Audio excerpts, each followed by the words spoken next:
Hi guys, to create this look we are going to need Sour Grape and my favourite pink, Freedom.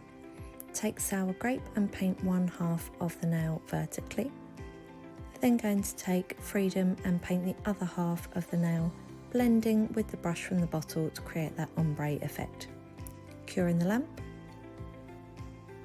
Then using Chasing Rainbow's cat eye polish, apply a layer over the top, and before curing we're going to take our Lecenté magnet, using the rectangular end just to charge the particles from each direction, and then using the opposite end to push away from the outside edges to create that aura cat eye look in the centre of the nail.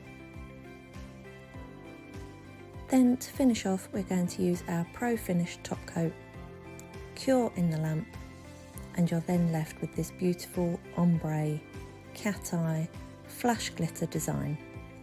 Obviously with the spotlight off and just the flash on, you can really see that flash glitter effect. Hope you enjoy!